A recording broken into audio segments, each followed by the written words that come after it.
নিশ্চয় আল্লাহ তাআলা মুমিনদেরকে রক্ষা করেন। নিশ্চয় আল্লাহ তাআলা কোনো বিশ্বাসঘাতক কাফিরকে ভালোবাসেন না। অনুমতি দেওয়া হলো তাদেরকে যারা আক্রান্ত হয়েছে। নিশ্চয় তাদের উপর অত্যাচার করা হয়েছে এবং নিশ্চয় আল্লাহ তাআলা তাদেরকে সাহায্য করার ক্ষমতা রাখেন। যাদেরকে অন্যায়ভাবে বাড়িঘর থেকে বহিষ্কার করা হয়েছে, বরং তারা বলেছিল যে আমাদের রব হচ্ছেন আল্লাহ।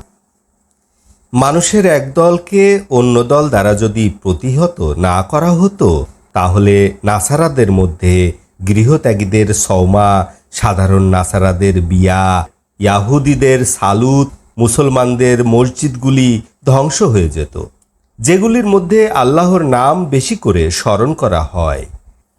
নিশ্চয় আল্লাহ তাআলা তাদেরকে সাহায্য করেন যারা আল্লাহকে সাহায্য করে।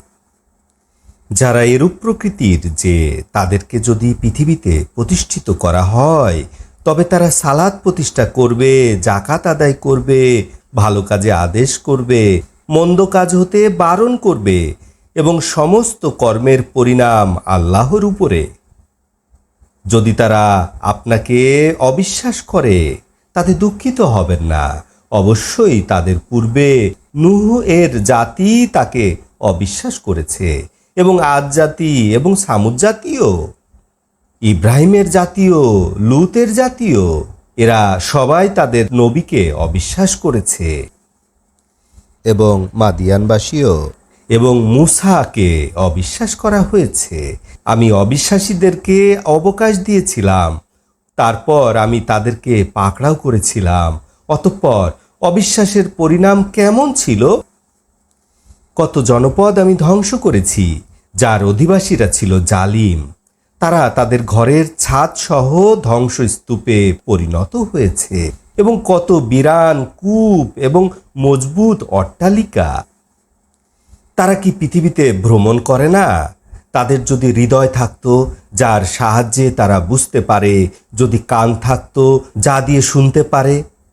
নিশ্চয় ইহা চোখের অন্ধ নয়, বরং ইহা হৃদয়ের অন্ধ, যা বুকের মধ্যে অবস্থান করে।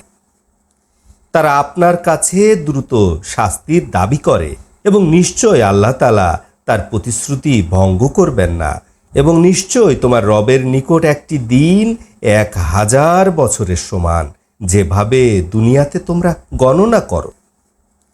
এবং কত জনপদ যাদেরকে আমি অবকাশ দিয়েছি, তারা ছিল অত্যাচারী। অতঃপর আমি তাদেরকে ধরেছি এবং আমার কাছেই সকলের প্রত্যাবর্তন। আপনি বলুন, হে মানবজাতি, নিশ্চয় আমি তোমাদের জন্য প্রকাশ্য ভয় প্রদর্শনকারী। অতঃপর যারা বিশ্বাস করে এবং ভালো কাজ করে, তাদের জন্য রয়েছে ক্ষমা এবং মহামূল্যবান জীবন সামগ্রী। নিশ্চয় যারা আমার আয়াতগুলি ব্যর্থ করার চেষ্টা করে, তারা জাহিমের অধিবাসী হবে। আমি আপনার পূর্বে কোনো নবী বা রাসূল পাঠাইনি, বরং তারা যখন পাঠ করত তখন তাদের পাঠের সাথে শয়তান কিছু যোগ করে দিত। অতঃপর আল্লাহ তাআলা শয়তানের যোগ করা বিষয় রহিত করে দিতেন, তারপর তার আয়াতকে পাকাপোক্ত করে দিতেন। আল্লাহ তাআলা জ্ঞানী, কৌশলী।